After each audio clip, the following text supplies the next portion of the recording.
Joining us now, Dr. Dave Campbell. He's a leading spine surgeon, author, and establisher of the online health newsletter Thrive. And Dr. Dave, should California residents in and around these fire areas be concerned about the air quality?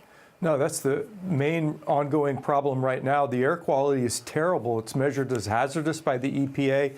Three very strong recommendations are made. One, stay inside, turn your air conditioner on, put it on recycle. If you have to go outside, don't exert yourself. And go to the hardware store or the local fire department and pick up a face mask. The N95, the type that really wraps around your mouth and goes up and down, is very important. This is rather like back in 9/11 when you have some experience in your own health protection back then.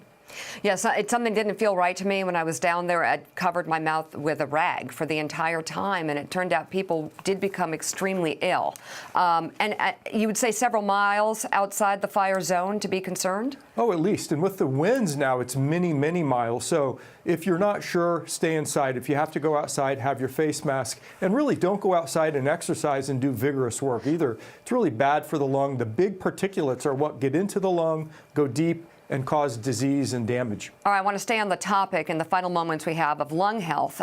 What's the impact of the stopping of the selling of the fruit-flavored e-cigarettes? I see these kids all over, they love these things, and I don't understand why they're not considered the same as cigarettes. Dangerous. Well, they're not tobacco, but they are nicotine. Yes. The problem is last year, there was a 75% increase in youth using electronic cigarettes. These are drug delivery systems for nicotine. The goal is to have adults stop using combustible tobacco. The problem is that now we have all these young kids who are enamored and become addicted to nicotine. And can't they put something else in there as well? I mean, these kids use these Juuls in different ways. They also can use them anywhere. They could use them in class. They don't have any smell. They don't have any smoke. They become almost like a binky that they're walking around with. But where's the medical community on this? The medical community is against kids, youth using electronic cigarettes as a means to deliver nicotine. It's the nicotine that's addictive, and it's the nicotine that's the problem. All right, so one more issue on lung health while we're at it. Utah voted for medical marijuana, which is actually quite astounding for that state. Politically, it's an interesting thing. What do you think the health impact of that vote will be? And as we're looking at this going across the nation, in some cases, being totally legalized?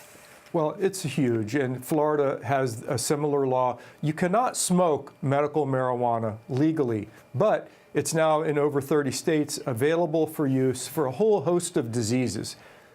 Neuro diseases like ALS, MS, dementia, Alzheimer's. There's a whole host of reasons that medical marijuana makes sense, although it is a little bit up in the air at times. All right, Dr. Dave Campbell, always great to have you on.